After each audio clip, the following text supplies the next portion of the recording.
Ser filho ou escravo,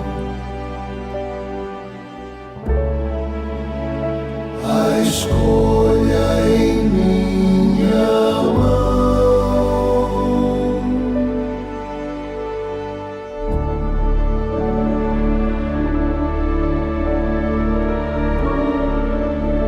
Ser filho ou escravo,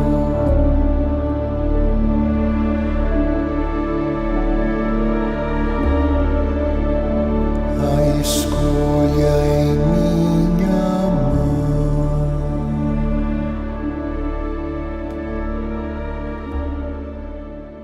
Hoje nós vamos dar continuidade ao tema que abordamos na semana passada, que era além do karma, né? Até onde vai o karma e se existe algo além do karma, né? Para muitos isso pode ser uma pergunta que não faça muito sentido, ou uma expressão que não faz. Mas vamos em conjunto hoje aqui procurar ver que essa é a grande chave que gira a porta e abre a porta da nossa percepção maior e da posse que nós, seres, podemos tomar do potencial infinito que está dentro de nós. Nós fizemos, num primeiro momento, um retrospecto histórico, no sentido histórico da civilização ocidental, de como a concepção de karma existiu nas tradições orientais, como ela se manifestava também à época deste mestre aqui, do Cristo que viveu na figura humana de Jesus de Nazaré, e como isto teve um lapso, um gap, né, para usar uma palavra inglesa, mas um intervalo, de centenas de anos, quando a Igreja Católica, ao se estruturar como religião organizada, em cima das mensagens da vida do modelo de Jesus, vivendo a intensidade da consciência crística, nos trazendo a realidade desta consciência e nos conclamando também nós a realizarmos essa consciência como o primeiro primordial, e quiçá o único trabalho que nos cabe fazer, porque o resto todo vem de acréscimo, como a reencarnação foi quando estruturou-se a religião organizada, cortada, e só foi reaparecer no Ocidente no século XIX com mais intensidade. Não apenas no Espiritismo, nós falamos e lembramos isso, mas também na teosofia, em todas aquelas escolas filosóficas espiritualistas que incorporaram processos vindos do Oriente, né?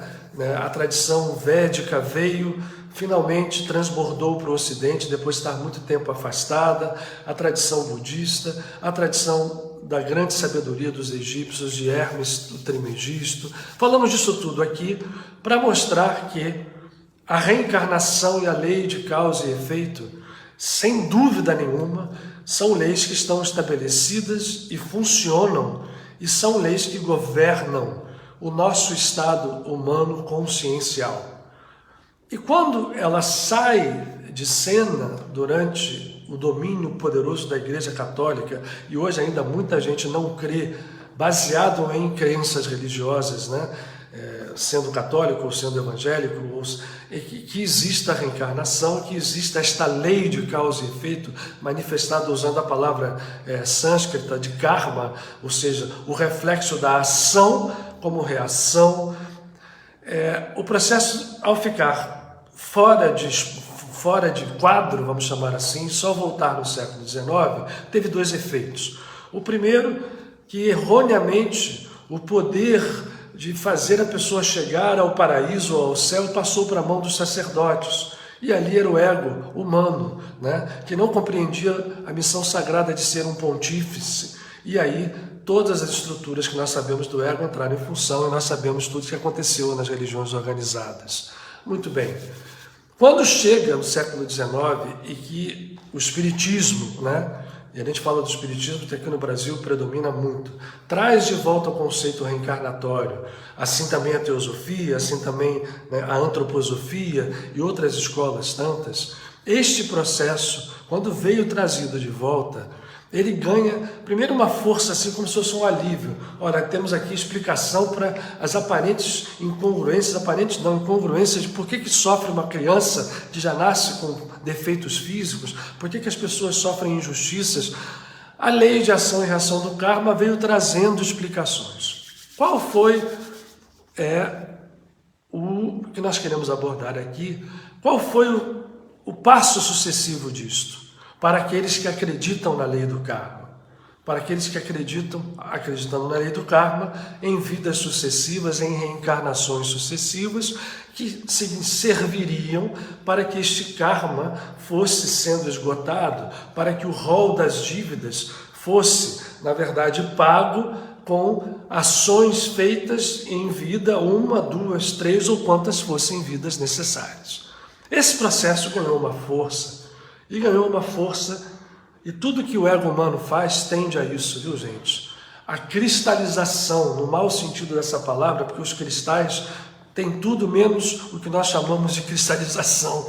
Os cristais são vivos, os cristais são estruturas dinâmicas, aliás, tudo é dinâmico.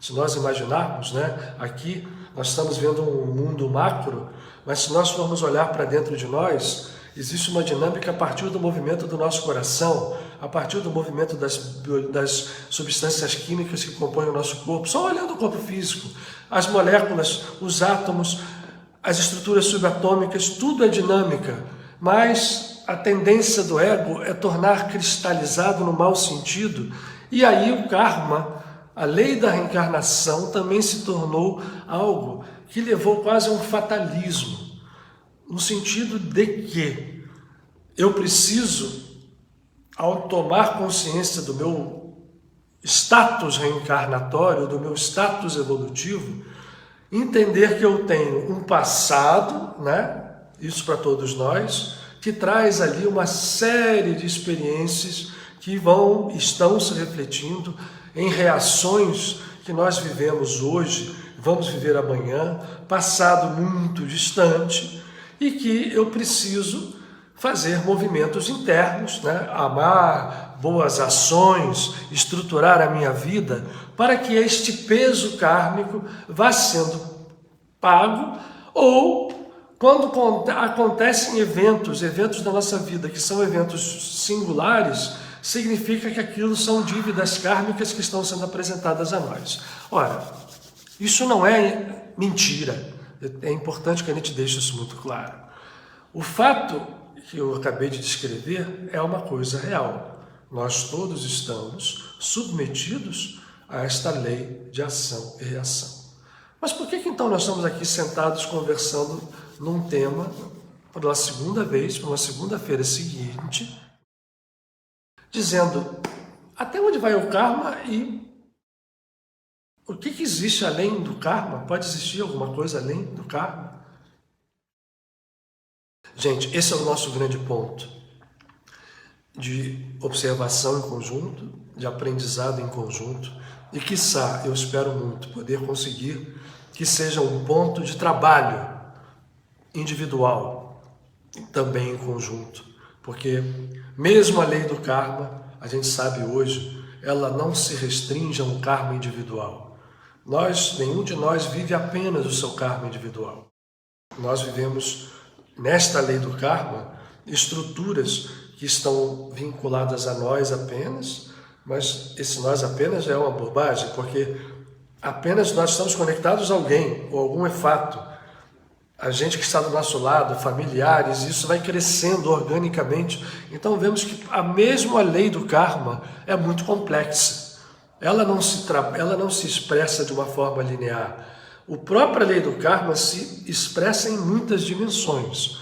Existem estruturas kármicas que são expressão de fatos que ocorrem em passados muito distantes e que vão surgir, às vezes, centenas de anos depois. Eventos que foram lá e que a complexidade das ações e reações que vão se sucedendo fazem com que a história se apresente centenas de anos depois, ligada a eventos muito tempo no passado. Entretanto, nós não estamos aqui para falar da lei do karma. E por que razão? para falar dela até onde a gente encontra um limite, entendendo que esse limite possa ser rompido. Eu não sou dono da verdade, eu sempre digo isso, falo isso no Padre Pio, enquanto nós estávamos presencialmente, eu repeti isso sempre aqui, mas quero compartilhar com vocês algo que eu tenho plena convicção e quero apresentar hoje a vocês sob a forma, eventualmente, de um aprendizado em conjunto e, quiçá, de um instrumento de trabalho em conjunto. Ora, esta lei, então, admitamos que ela seja uma lei que esteja efetiva e nós todos vivendo sobre ela. Por que esta lei acontece conosco? Agora vamos aos nossos grandes mestres avatares. Eu sempre me valho muito deste que é muito conhecido. Mas se nós formos olhar a vida, a missão, tudo o que nos deixaram os avatares, não apenas Jesus de Nazaré vivendo a consciência crística, o Cristo, que é a consciência que nos conecta com aquela fonte criadora, com a consciência cósmica, com a consciência divina. Em nós, esta consciência se chama a consciência crística, que nele, em Jesus, está plena, em nós está muito oculta, muito reprimida, guardada como semente, como uma luz que não se apaga, mas quase que abafada pelo peso de estruturas criadas pelo nosso próprio ego, pela nossa própria estrutura mental, consciente e inconsciente. Todos os avatares, seja o Cristo, seja o Buda, seja Bhagavan Krishna, e todos os avatares menores, todas as tradições espirituais, aonde a gente vá, mostram com clareza, e isto ficou, por isso é que eu falei na vez passada, e acabamos gastando toda a segunda-feira, ficou no século XIX, quando veio de volta o entendimento da lei kármica no Ocidente, foi um alívio tão grande para aqueles que queriam uma espiritualidade que fosse mais compreensível do que uma igreja dizendo a você se você ia para o paraíso ou não, e muitas vezes comandada pelo ego humano de forma dura, até opressiva, né? Vide a Inquisição. Quando veio essa lei, ela foi tomada com tanta alegria que acabou, repitamos, sendo cristalizada. Porém, nenhum desses avatares e nenhum sábio espiritual, seja um grande cabalista, seja um grande sufi, seja um grande mestre do Egito Antigo, inclusive Hermes Trismegisto, nenhum deles jamais deixou de deixar bem claro, né, de colocar bem claramente que esta lei era uma lei e sempre foi, isso pode ser surpresa para muitos, secundária. Secundária aqui. Ora, vamos olhar, porque talvez muitos de vocês conheçam até melhor do que eu, né? Mas a tradição que nós todos mais conhecemos, de uma forma geral, é a tradição cristã. E tudo que eu busco na minha vida e tudo que eu aprendi com os meus mestres da minha vida, e aí por isso surge a Casa de Padre Pio, é entender que, na verdade, nós estamos aqui, né, nesse mundo, todo esse processo, nós estamos aqui nesse mundo para um despertar e para romper as amarras que nos prendem. E entre as amarras que nos prendem está a lei do karma. Pode assustar muita gente, mas eu vou repetir. E a lei do karma entra em função, e por isso eu vou usar a tradição cristã, que no fundo vai se casar com a tradição cabalista judaica, hebraica, melhor dizendo, né? O livro que nós mais conhecemos é o que nós chamamos a Bíblia. E ali está bem claro, mas eu repito, Krishna no Bhagavad Gita também deixa isso claro, os sutras budistas deixam isso claro, nós vamos encontrar isto com clareza. Claro que eu quero dizer, não é claro, mas para quem olha com olhos de ver, sim. No nosso livro primordial na Bíblia, no capítulo 1 do Gênesis, no capítulo 2 do Gênesis, está descrita não só a criação de forma codificada e simbólica naqueles 7 dias, né? E a criação de tudo o que há, muito símbolo, muito código, mas hoje não é o nosso caso aqui. Mas quando surge o primeiro homem, no sexto dia. Se vocês forem lá e lerem com cuidado, vão ver que Deus cria o homem, macho e fêmea ele o fez. E aí, não tem nenhum Adão nem nenhuma Eva ali. Na verdade, existia um homem que tem as duas polaridades unificadas, com todo o potencial divino, a imagem e semelhança de Deus. E no segundo momento, vai no segundo capítulo aparecer, inclusive com a mudança do nome que é utilizado para definir esta consciência. A Bíblia não tem em nenhum momento a palavra Deus, como a gente o define, Deus, Deus, Deus. O que se usa na tradição hebraica, e as línguas ocidentais acabaram restringindo, são nomes como que a expressar funções de uma consciência cósmica, infinita, criadora, inominável, em que ao se apresentar com determinado nome, expunha um tipo, uma característica, um modo de agir. No segundo capítulo do Gênesis muda o nome. Elohim é o primeiro nome e Adonai entra no lugar de Elohim no segundo capítulo. E ali, daquele primeiro Adão, vai surgir o par Adão e Eva, sendo que Havá, Eva, vem a partir da costela de Adão, outro código também profundo. Muito bem, todos nós sabemos que eles são colocados no paraíso, que Adão recebe uma função codificada de dar nomes a todas as criaturas, e dar nome é a mesma coisa que você criar, tornar real, né? O que é sem nome não é conhecível. Aquilo que recebe um nome passa a ser vivente. Ele que havia recebido um sopro divino e viveu, passa a dar nomes. E o paraíso é muito bem, até que o animal mais esperto, não é citado em nenhum momento que a serpente era má, ele era o mais astuto. Isso tudo é código, tá, gente?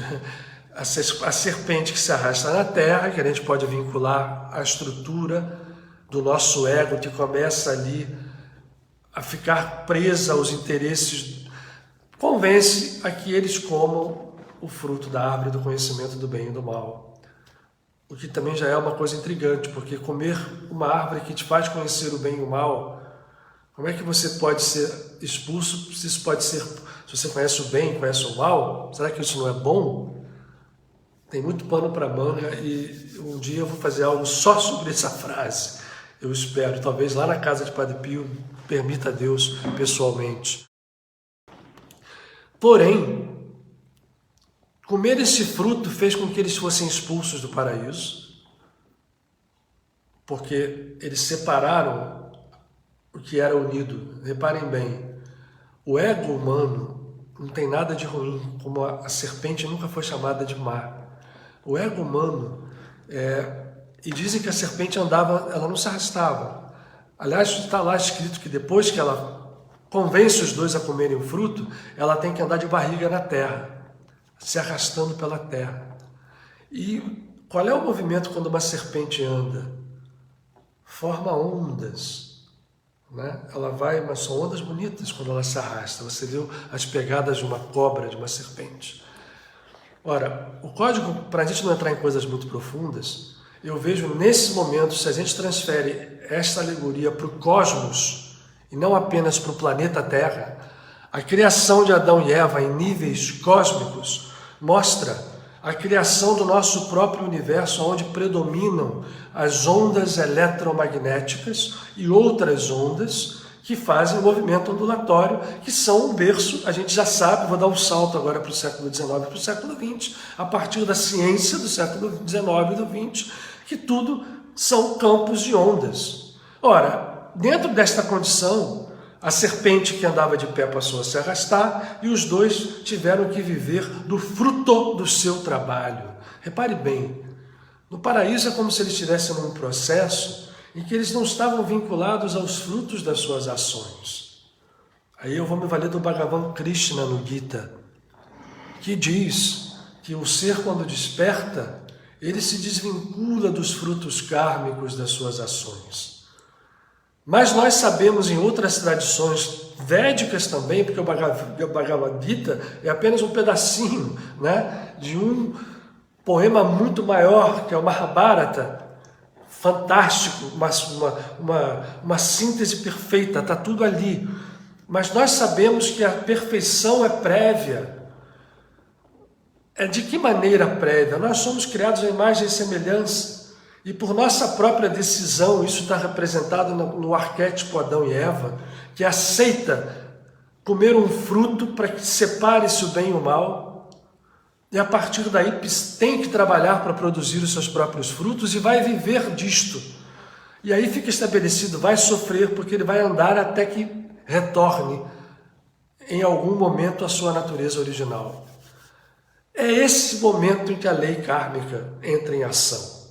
E eu me arriscaria em dizer que o nosso universo, aonde a gente habita, o chamado universo físico, que cada vez mais surpreende a ciência na sua grandeza, é um universo onde a lei kármica está operando em termos gerais. Somos todos, eu repito, submetidos ao karma. E a esta lei de ação e reação. Tudo, né? Em todos os níveis, pensamentos, atos e palavras, sentimentos e tudo mais. Ora, mas qual é o trabalho desses grandes avatares quando vêm ao mundo? Já que nós estamos no mundo, ou quiçá num universo, ou ao menos uma parte dele, na galáxia talvez, nesta nossa galáxia, chamamos Via Láctea, que tem...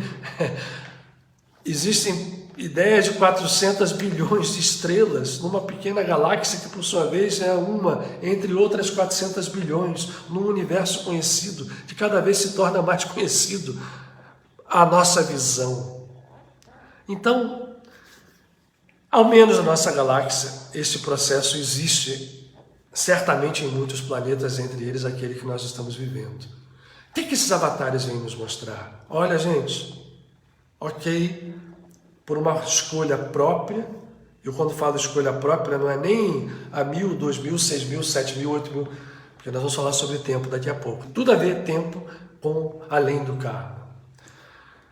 Olha, gente, né? Vocês estão aí vivendo os avatares dos dias, eu estou simplificando e tornando quase que coloquial a linguagem, mas vocês estão vivendo sobre uma lei que é real, existe, traz dor e sofrimento, mas ela não é uma lei definitiva, tampouco uma lei preponderante, tampouco uma lei de alto nível. Existe uma outra lei, muito mais libertadora, muito mais poderosa e, por quase uma ironia, muito mais simples, muito mais efetiva do que a lei do karma se mostra ser a cada um de nós. Olha, gente, isso está para quem quiser estudar no Bhagavad Gita, está nos Sutras de Buda, né? Ao falar que nós, ao reencarnarmos, ficamos presos em rodas sansáricas. O processo é muito lento, a gente já falou aqui que, na verdade, esse sansara é como se fosse aquelas bolas de criança de brincadeira que a gente cola, né? E que parece que são círculos fechados. E esses círculos fechados não são, porque é uma espiral colada, então o avanço é muito pequeno. É preciso rodar um círculo inteiro para subir e andar, né, 1 milímetro, se a bola está toda colada. Agora imagine se a bola se estica. Até que em algum momento ela se transforma numa linha reta, é um conceito, mas o fato é, o que os avatares, eu vou falar de Jesus aqui hoje, nos mostram, é que algo maior do que o karma está sempre à nossa disposição e que as estruturas kármicas pesadas sobre as quais nós vivemos, esse jugo kármico, esse pesado jugo kármico, pode ser rompido. E aí eu não vou dizer nada mais do que Jesus mesmo disse. Lembrem que Jesus falou uma coisa, as pessoas, olha só como Jesus foi mal entendido. A visão geral da gente é que Jesus foi uma pessoa pobrezinha, que nasceu no mundo, né, oprimido e que viveu sofrendo a sua vida toda, pobreza e tudo mais, e que fez apologia da pobreza e do sofrimento ao se entregar na cruz, apesar de ter ressuscitado. Então, muitas das nossas vivências espirituais se referem a esse processo e vão na apologia do sofrimento porque, infelizmente, existem forças que não querem que nós despertemos. Mas esse não é o nosso problema hoje. Mas essas forças existem É um jogo da vida, esse jogo de forças kármicas levou a esse status. E esse planeta possui esse status. Nós precisamos estar firmes, conectados, cada vez mais para buscar a força e o poder dessa simplicidade, desse poder. E o grande, vamos chamar assim, a pedra angular dessa estrutura, desta nova lei, chama-se amor. Amor incondicional. Ah, mas a gente sabe disso. Né? Jesus falou, amai-vos uns aos outros. Mas lembra do jugo kármico? Jesus tem uma frase que ele diz, vinde a mim. Mas quando ele fala vinde a mim, eu quero deixar bem claro, e ele deixou isso bem claro, não somos nós. Não era ele figura humana, apesar de uma figura humana de uma grandeza enorme, que estava falando. Quem falava era o Cristo, e o Cristo é a consciência filha divina que vive em cada ser, humano ou não, que vive no cosmos. A consciência crística pode estar dormente ou pode estar desperta em vários graus. Ela também renasce, como ela está em nós dormindo, ela pode nascer.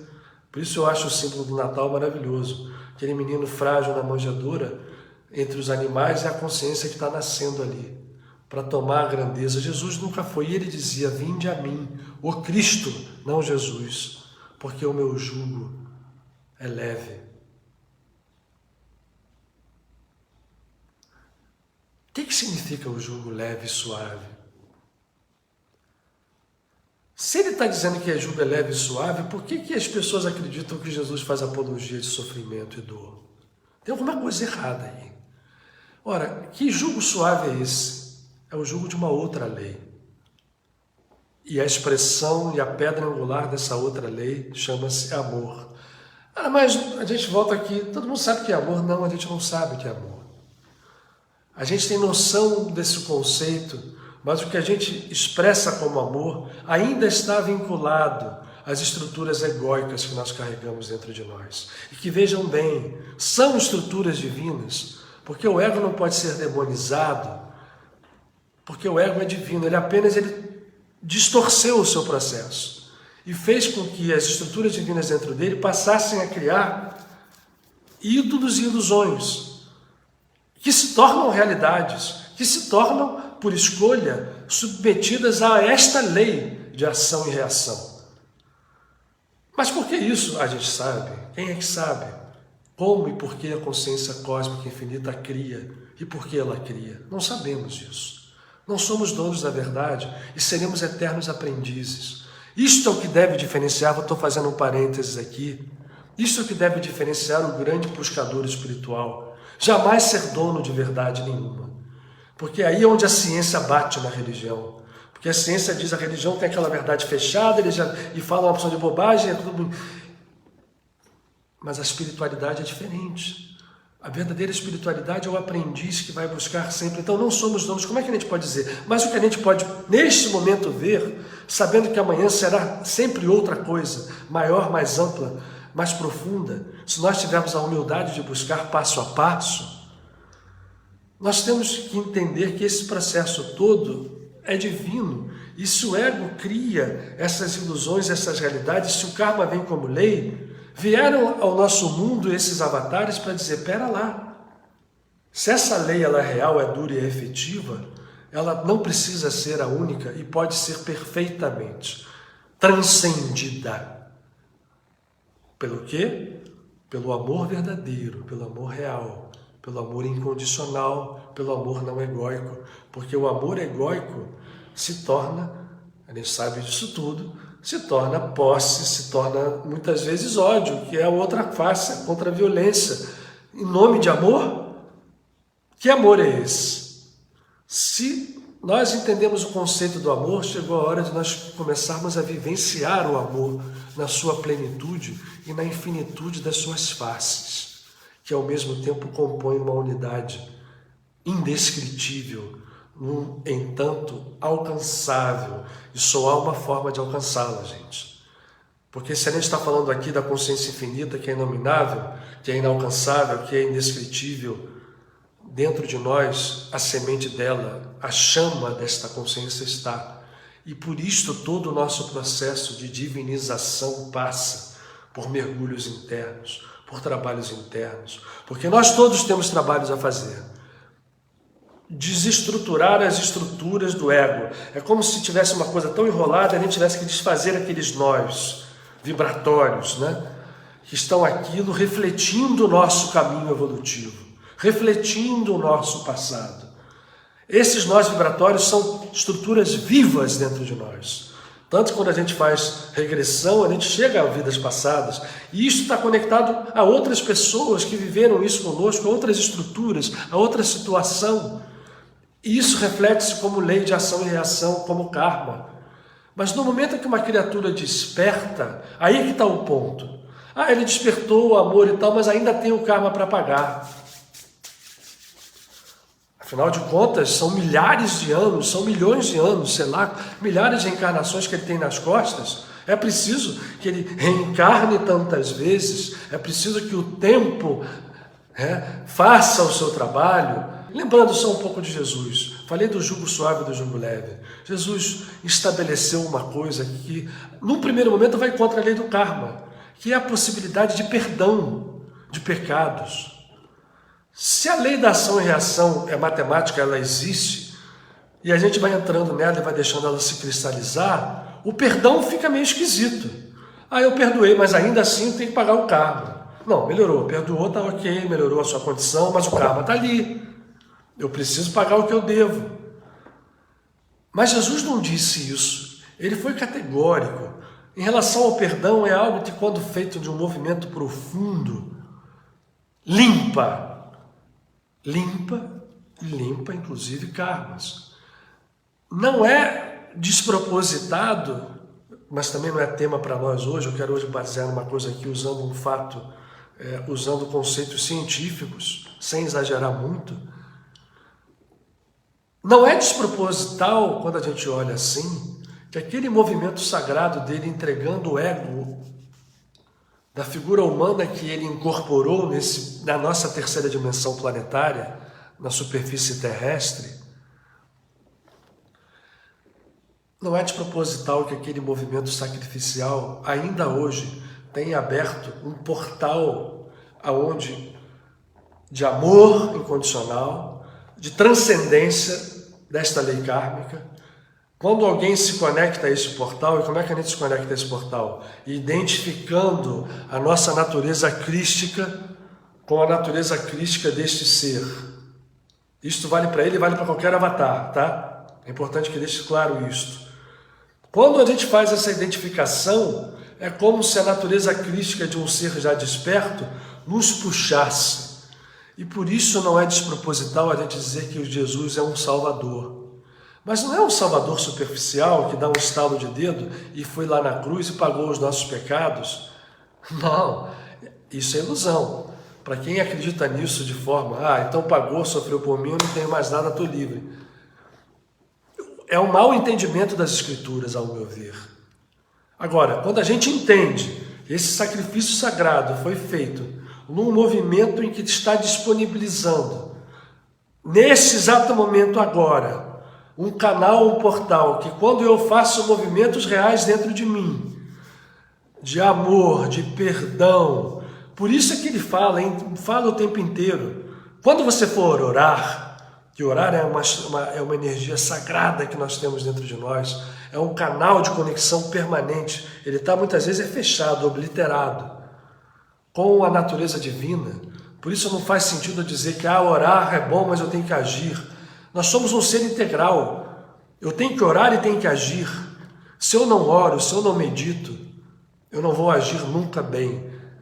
Se eu oro e medito e não ajo, eu também estou errado. Mas eu preciso entender que quando eu integro, tudo em meu é ação em diversos níveis. Aí Jesus fala, quando você for orar, antes de você apresentar-se ao altar, se fechar dentro de si mesmo, vá lá e se reconcilie com o seu adversário. Ame o seu inimigo, porque a lei diz, ama teu próximo como a ti mesmo. Esta é a Torá. Mas Jesus disse, aí está a lei e aí estão os profetas, repetindo outros grandes mestres cabalistas, como Rabi Akivá, como outros, Rabi Hillel, enfim, grandes mestres que entendiam a Torá, e ele assim também, mas ele diz, entretanto, também está na superfície da Torá dizendo que odiar-se-á o inimigo. E eu digo, ao contrário, ame o seu inimigo. Isso choca muito, porque a nossa sociedade nunca fez isso. Não existe cristianismo, porque todo o modelo cristão de vida, de realização, não é de submissão, é de poder em outro nível, usando o poder do amor, usando a coerção, no sentido da palavra, eu estou usando a palavra de propósito, né?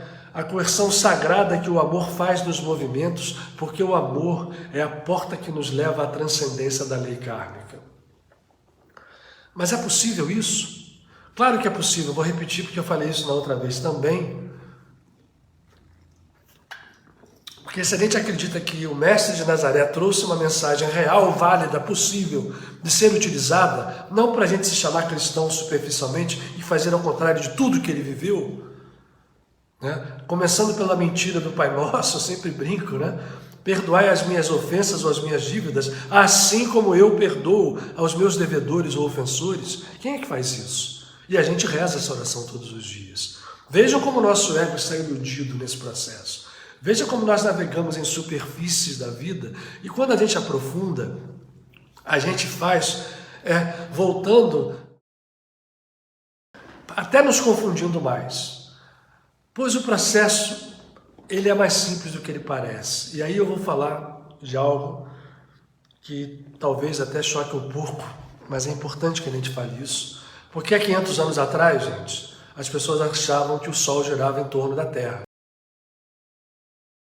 Não tem muito tempo, né? Tem gente que acha até hoje que a Terra é plana.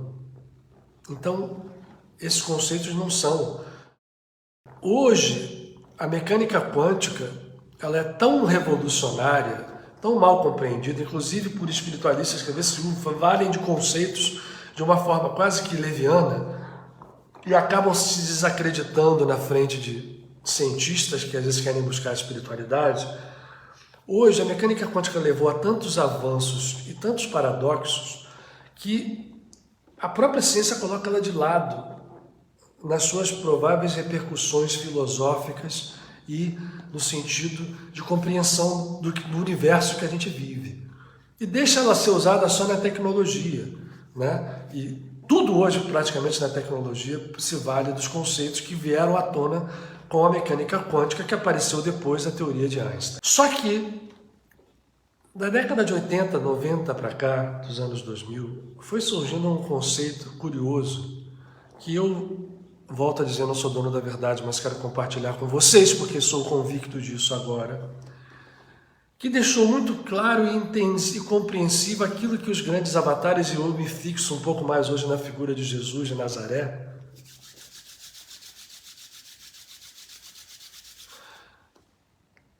que pode chocar, como eu disse, que é o desaparecimento do conceito da existência do tempo como uma grandeza real. Uau! Fala de novo aí, Luiz Augusto. Hoje, algumas concepções, eu não vou detalhar aqui porque não é o caso, mas o que eu quero falar em relação a esta lei além do karma, e o poder que tem essa lei e, ao mesmo tempo, a simplicidade que ela tem de ser aplicada se nós perseverarmos no trabalho dentro de nós. Hoje, de acordo com percepções cada vez mais, vamos chamar assim, aceitas dentro da comunidade científica, o que nós chamamos de tempo deixa de ser visto como uma grandeza, vamos chamar assim, individual, separada, como algo, por exemplo, que passa, né? Porque, qual é o nosso conceito de tempo? Eu falei da história do Sol girar ao redor da Terra, que é o que parece, né? Quando a gente olha, todos os dias o Sol nasce e faz o caminho, mas é a Terra que gira, né? Então, ao girar, o Sol parece, então, o movimento, e é o que nós vemos ele, é o movimento da Terra. mas a gente não sente, a gente vê o sol. Ora, o que acontece com o tempo? Para muita gente, o tempo é como um rio, né? Que passa. O tempo corre, tem passado, tem um futuro, como se nós vivêssemos dentro, entre outras coisas, de uma grandeza chamada tempo. Só que, gente, volto a dizer nos últimos conceitos, esta grandeza não é uma grandeza primária, para não dizer que não é uma grandeza real, porque aí choca demais. O tempo, ele não existe como algo absoluto. Ah, mas o Einstein já tinha dito isso, o tempo é relativo. O Einstein mostrou que quando a gente anda nesse universo e vai crescendo a velocidade, vai chegando perto da velocidade da luz, o tempo vai quase que parando, até o momento que ele teoricamente para. Por exemplo, na borda dos buracos negros. Ora, se Einstein já dizia isto, e a mecânica quântica falava, usa esse conceito, mas na hora que você coloca o tempo, a mecânica quântica e a gravidade, ela se completa, ela se complica. O conceito mais novo nos diz o seguinte, e aí é o que quero me valer. O tempo, ele não é algo que passa, não é algo que existe, independente da gente, ao contrário do que se pensa, do que se fala, do que se propaga e do que a gente acredita, mas é, na verdade, fruto de quê? De relações, de interações, de movimentos. Como é que a gente mede o tempo no nosso mundo? A Terra gira, ao girar e o Sol aparecer e desaparecer, cria dois estados, que a gente chama de dia e noite, e isto para nós é contado e passa a existir neste momento um tempo. A gente já sabe hoje, inclusive é provado cientificamente, que o tempo passa diferente, por exemplo, se eu estou aqui num prédio de 4 andares, o tempo passa diferente aqui do que passa no térreo, porque o movimento, a relação de interação é diferente, é por milipicossegundos de diferença, então a gente não nota no nosso dia a dia, mas não existe esse tempo absoluto, e muito menos o tempo relativo, porque o Einstein percebeu isso, mas hoje o tempo, ele não existe, vou dizer e vou expressar para dizer o que eu quero dizer no final em relação aos nossos avatares. Ele não existe como grandeza. Se ele não existe como grandeza, aquilo que nós enxergamos como tempo passado só existe num lugar. O passado só existe num lugar. Nas interações de movimentos, sejam individuais, sejam coletivas. O que nós chamamos de passado são apenas estruturas vibratórias representadas por essas vivências. Vamos falar agora só individual para não complicar, tá? Para não falar de comunidade de tempo terrestre, de tempo da humanidade, né? Porque aí, mas tem um passado, não tem lá as ruínas de civilizações. Tudo isso é movimento, né, gente? Está ali tudo quebrado porque alguém quebrou, então a gente foi, o Sol estava girando, né? A Terra estava girando, então a gente conta como tempo. Vamos só na nossa, vamos trazer para a nossa individualidade. Ora, se nós acreditamos que nós somos seres que caímos na estrutura da lei do karma, com essa estrutura da lei do karma veio como vamos chamar assim, um contrapeso ou algo que faz parte dessa estrutura, aquilo que nós passamos a entender como tempo. Porque a nossa consciência ficou restrita e as nossas experiências, as nossas interações, que foram e são guardadas dentro de nós, porque nós somos reflexos do cosmos, então tudo que nós vivemos são estruturas vivas dentro de nós, nos dão a ideia de que exista tempo. Porque nós sabemos, a nossa memória volta, a gente consegue lembrar da nossa infância, a gente consegue lembrar disso tudo, isso nos dá uma certeza de que o tempo existe. Mas essa estrutura toda, aqueles movimentos, aquilo tudo, foram vivências, interrelações entre nós, nossos familiares, nós com as pessoas, que ficaram guardadas em nós e neles, por interações, porque isso é a lei kármica. Aquilo que eu pensei, que eu fiz desde que eu botei, vamos falar de uma vida só, até para não falar de outras, mas a gente pode levar isto para outras vidas. Imagine como fica mais complexo, mas só nessa vida. Desde que eu sou encarnado ali naquele primeiro encontro do óvulo com o espermatozoide no útero da minha mãe, já tem interação, tem tempo passando porque tem coisa acontecendo em termos de movimento. Depois, quando eu saio, abro o grito como um bebê, movimento. Isso tudo é memória, porque o cosmos é um super computador, onde esta memória vai ficando gravada. E quando essas estruturas vão ficando gravadas em memórias individuais ou em memórias coletivas, cria-se a noção do tempo. A noção do tempo é fundamental para a lei kármica, porque aí a lei de ação e reação vai ser nesse supercomputador que é o cosmos, os registros acásticos, que não são apenas registros passivos. Essa estrutura vai gravar tudo, e não só gravar, como vai processar. Então aquele ato que eu fiz, ele vai se refletir na minha caminhada, numa vida ou em outras, de forma matemática precisa, enquanto eu estiver sob essa lei. Enquanto eu continuar fazendo ação e reação, me condicionando, reagindo, né? Uma hora em cima, outra hora embaixo, como diz o Buda, né? Agindo fazendo mal, agindo querendo controlar, ou agindo me submetendo, dor, sofrimento, alegria, tudo transitório, nos dando a percepção de tempo. Mas hoje, volto à ciência.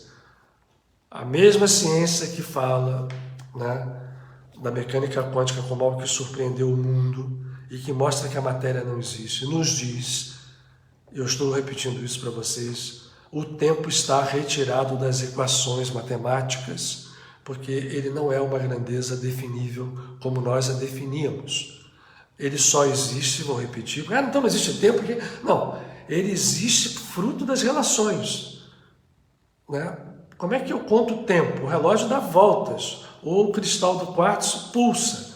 Na hora que eu vejo esses movimentos, eu transformo isto em quantidades de tempo.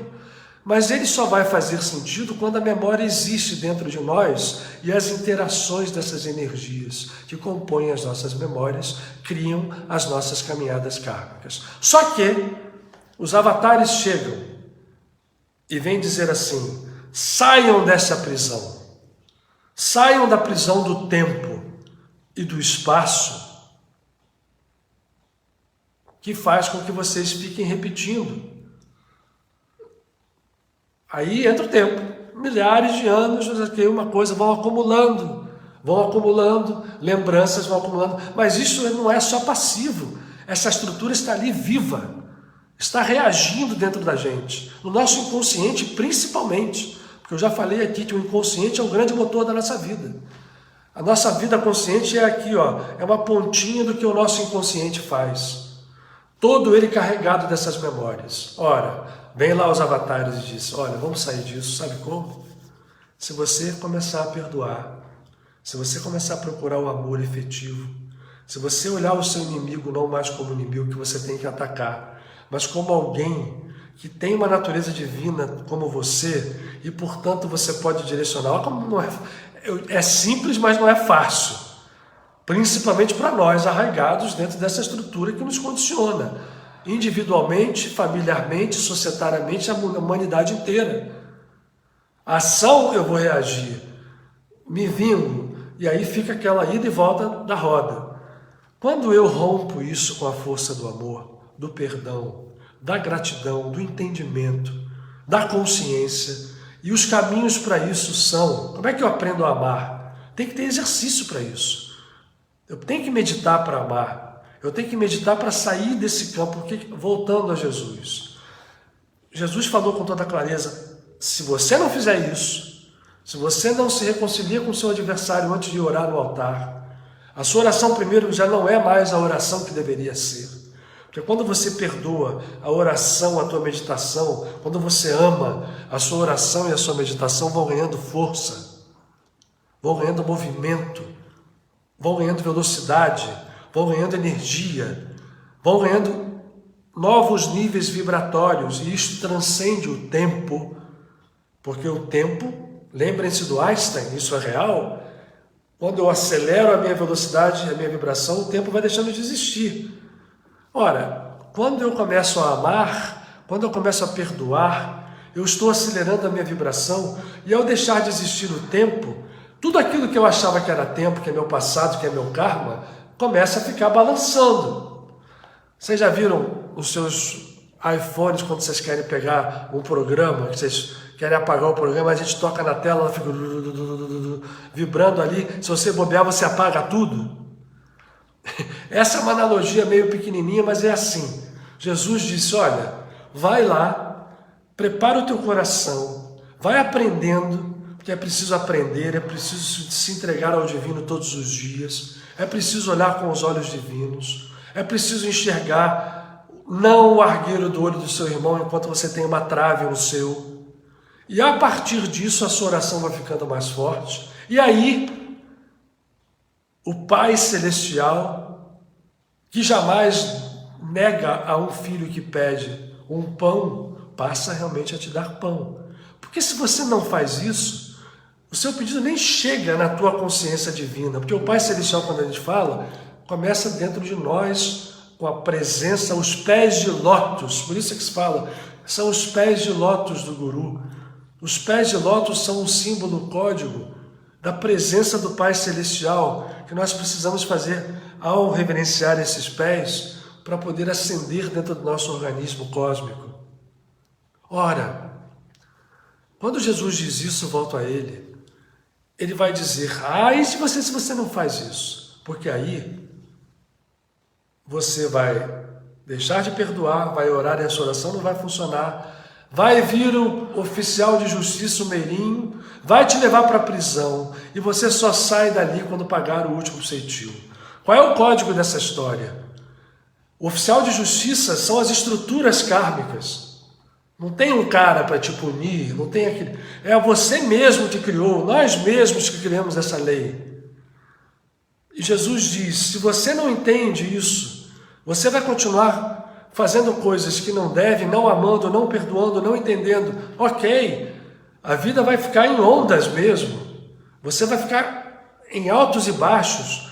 Pode melhorar um pouco, pode pagar o karma, pode estar aqui, mas o processo real não vai acontecer. Aí o oficial de justiça vem, e ao levar para a prisão, o que é a prisão? É a prisão kármica da lei das reencarnações. E só sai dali se você não souber sair. Aí sim, aí você tem que pagar o karma. Se você não quer sair da lei do karma e vai ficar nela, ela vai te cobrar até o último centavo. Mas não precisa se pagar até o último centavo. Porque o próprio mestre mostrou a Pedro naquele lance espetacular da pesca que tem que pagar imposto, tem que pagar imposto. Jesus faz um movimento simples, mas tem tanta profundidade nesse movimento. Ele diz, vai lá Pedro, pesca um peixe. Abre aí a boca. O que tem aqui dentro? Um denário. O que está lá na moeda? A efígie do César. Pois dai para o César o que é de César. Mas de onde veio esse peixe? Veio com a moeda dentro. O que ele quis dizer? O peixe simboliza a espiritualidade.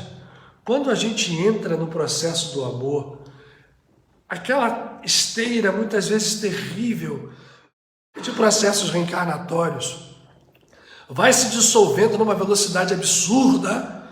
Por quê? Gente, eu falei dessa história do tempo todo para acabar dizendo o seguinte: quando eu entro nesse processo de amor, eu acelero os processos. E os anos, milhares, mil, sejam quantos forem, vão encolhendo. E eu não tenho que pagar karma em milhares de anos, porque os anos são o tempo, e a gente já viu que esse tempo não é só relativo. Ele é subordinado à lei kármica e, portanto, não existe como função real. Ele só existe quando nós a ele damos chancela, por escolha própria, pessoal e humanidade. Entendeu? Porque tem um tempo, está aí contando, né? Mas essa é uma consciência coletiva que cria isso. Consciência infinita. Mas nós a reduzimos, diminuímos. E nesta consciência a lei kármica age. Aí o que nos fala o mestre? Vou voltar a um momento que é para mim grandioso. E aí ele toca com toda a precisão, porque na semana passada a gente falou do João Batista, né? Foi o dia de São João. E São João é o código do ego, quando ele entende que ele precisa sair disso.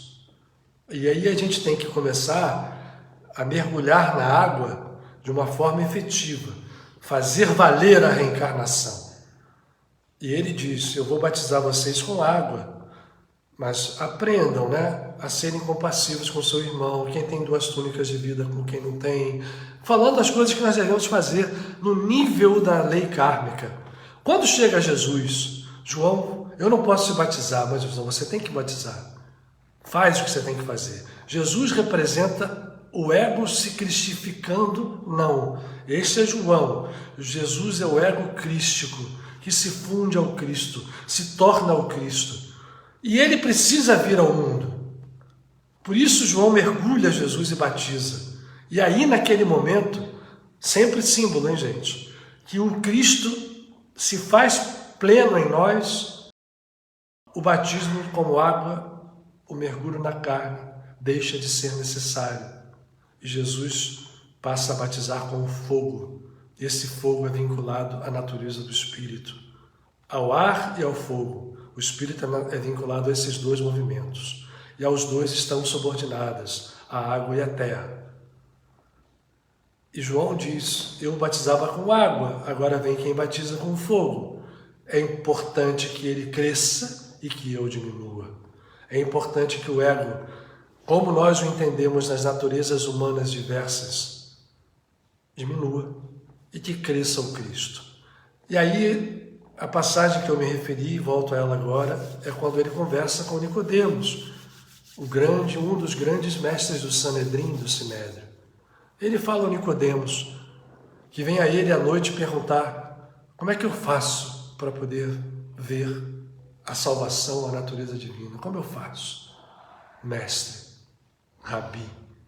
Jesus diz, Nicodemos, é importante nascer de novo. Aí Nicodemos faz a célebre pergunta que foi usada até para provar a reencarnação. Está até nos Evangelhos segundo o Espiritismo de Kardec. É um dos capítulos. E é verdade, parcial, mas sim. Ele diz, é importante nascer de novo, Nicodemos. Aí Nicodemos pergunta, mas como é que eu tenho que fazer? Eu tenho que voltar para a barriga da minha mãe? E Jesus fala, puxa, Nicodemos, você é mestre em Israel e ainda tem dúvida dessas coisas. Porque naquele tempo a reencarnação era plenamente aceita. Era plenamente aceita pelas pessoas. Ou seja, você está discutindo reencarnação? Eu não vim para isso. Isso para mim é indiscutível. Você é mestre em Israel. Você sabe que tem, Nicodemos, que se renascer sim, da água e do Espírito. Olha que beleza isso. Ele chancela a reencarnação, apesar de repreender Nicodemos. Você não precisava me perguntar isso. Você tem que renascer de novo? Tem. Enquanto você estiver na lei kármica? Tem. Vai ajudar? Vai. Vai evoluir? Vai. Mas sob o guante do jugo pesado e não do jugo leve.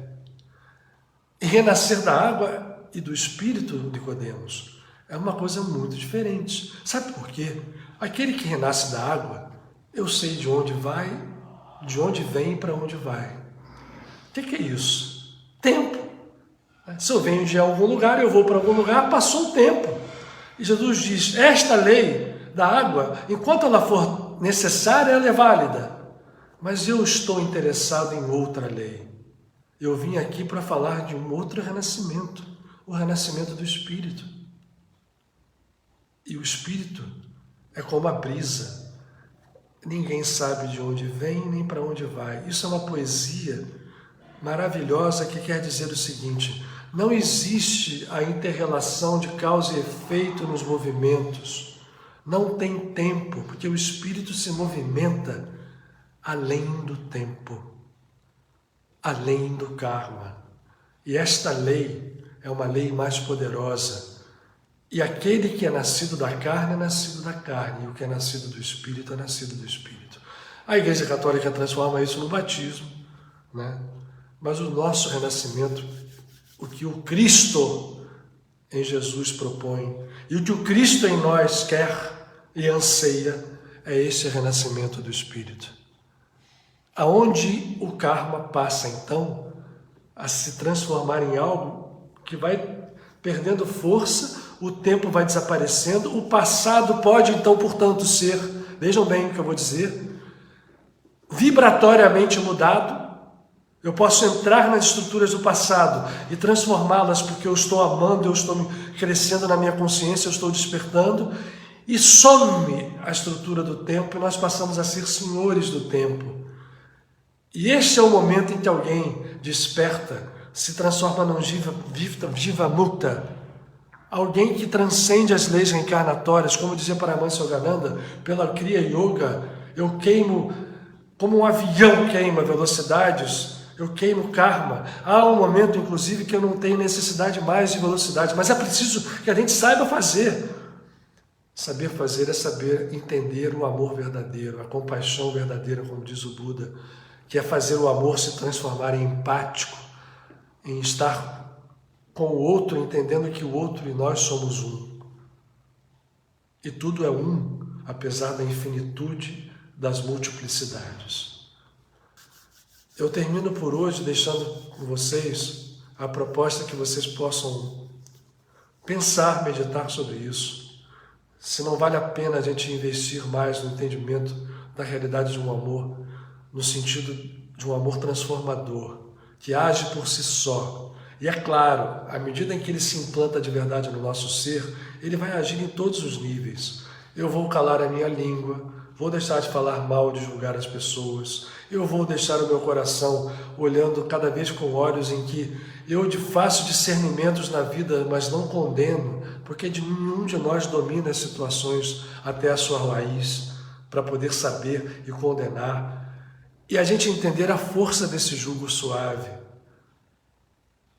desse amor leve, que transcende, transforma e queima, literalmente, incinera literalmente karmas. Ou não foi também uma frase do Cristo ao dizer que o amor cobre a multidão dos pecados?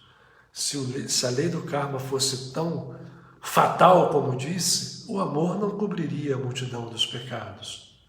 Eu teria que pagar os karmas. Eu só vou pagar o oficial de justiça, ou seja, a lei kármica só virá se eu não souber utilizar a força preponderante, fundamental do amor, que está acima, além e que transcende e vive em tudo. É possível a tarefa.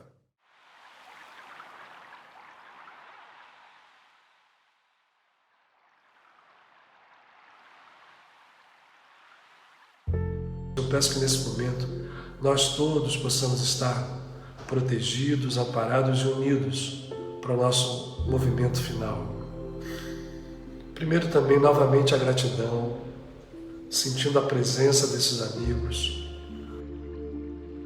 Cada um de nós seja um ponto, como um grande rosário, e cada santuário no centro do nosso tórax possa ser como que uma conta de cristal vivo, onde pulsa um coração que emite luz, luz irisada, como se fosse um arco-íris.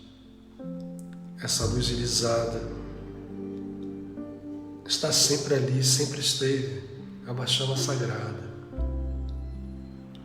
Vamos perceber que nós todos estamos unidos nesse instante e que a velocidade dessa união promove.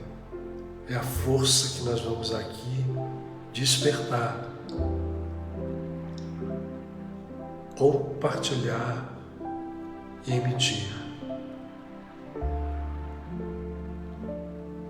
Esse santuário sagrado nos aponta para a natureza sublime do amor. Vamos respirar, então, tomando a respiração como auxiliar, para que os amigos que estão ao nosso lado possam agir curando. E as curas são em diversos níveis.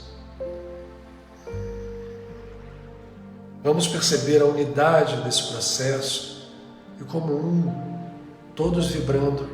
Vamos em primeiro lugar pensar, lembrando que nesse círculo fica o planeta inteiro, como uma bola pequenina, como se nós, ao respirar, pudéssemos aumentar e aumentar e aumentar de tamanho, maiores que o próprio planeta, não o nosso corpo físico, mas a nossa percepção espiritual e sentir o planeta banhado pela luz infinita, da qual nesse momento nós somos pequeninos, mas efetivos canais. 7 bilhões só no plano físico de criaturas habitam, ainda quase todas dormentes, sejam em situações materiais abundantes, esquecidas dos seus irmãos, muitas, a maioria das pessoas, sejam em situações materiais deprimentes, opressivas, sofrendo, todos dormem de alguma forma. E o amor que desperta faz com que as mãos possam agir. Vamos pedir nesse momento que nós possamos despertar em verdade e em vida. E que todos esses irmãos, seja onde estiverem, de alguma forma possam receber da luz que o nosso coração nesse instante em conjunto faz surgir do potencial infinito que temos dentro de cada um de nós. Vamos respirar mais uma vez, ver a luz vindo sobre todo o planeta, indo em direção a todos aqueles que necessitem. E agora vamos pensar naqueles seres que comungam a caminhada no mundo físico, nossos familiares, que eles possam também nesse momento receber desse amor, dessa luz, toda a proteção, todo o auxílio, tudo aquilo que necessitem, nossos pais e mães, nossos filhos e filhas, protegidos pela força divina, nossos irmãos e irmãs, parentes, amigos, e entre esses aqueles que necessitem receber, e certamente todos nós temos a quem lembrar nesse momento, que eles possam receber essa luz transformadora e real, que é capaz sim de curar, é capaz sim de transformar, curar profundamente, curar os organismos sutis da alma e curar também as células físicas, proteger as caminhadas, livrar em todos os níveis as consciências, para que mais e mais possam surgir luzes crísticas expressas em cada ser que desperta, e são como velas que ao momento que acesas podem, de modo inesgotável, compartilhar essa luz, acendendo tantas outras velas apagadas. Essa é sempre uma grande e simples imagem. O ser desperto pode compartilhar a sua luz, sem medo de perdê-la, porque esta luz vem de uma consciência infinita, de uma consciência suprema, mas ao mesmo tempo omnipresente. Esta consciência aqui, nesse exato instante, aonde nós ainda conscientizamos que exista o tempo, mas vivemos sim no eterno agora, e o nosso movimento cria o tempo, mas quando nos movimentamos no mesmo padrão, ou nos aproximamos desse movimento, o tempo se submete à luz, e a luz, absorvendo as trevas, faz com que tudo aquilo que vimos ao longo da caminhada, como dor e sofrimento, como altos e baixos, como polos a se conflitarem, se fundam numa perfeita alegria, numa equanimidade onde o amor por si só emite as suas vibrações cada vez mais identificadas com aquela que nós estamos muito longe ainda de alcançar e compreender, mas que nesses momentos podemos sentir a sua grandeza e o seu poder. E no paradoxo da humildade, aplicada e vivida, podemos exercer esse poder, realizar esse poder em todos os passos de nossas vidas. Que essa luz torne o que é irreal em real, que essa luz se manifeste e a nossa gratidão profunda, a nossa gratidão profunda é o movimento que hoje encerra esse nosso encontro.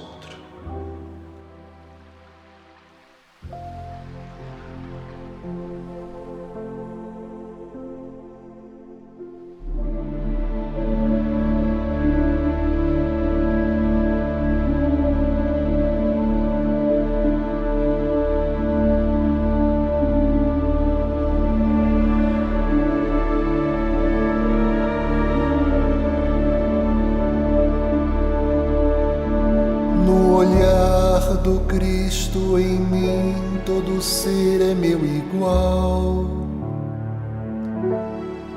Mas se é meu ego quem vê, só no outro vejo mal. Se em mim o Cristo ama, sem nenhuma condição, meu ego pensa que amor é posse, meu ego pensa que amor é apego, meu ego pensa que amor é escravidão.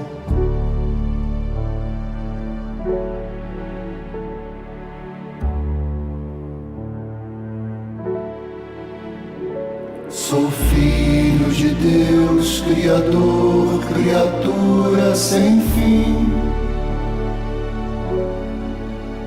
aprisionado num sonho pesado fora de mim.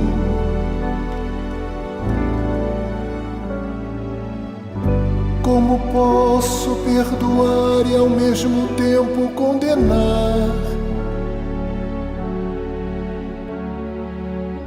Como posso libertar meu irmão e escravizar? Ser humilde e maior do que outros me achar?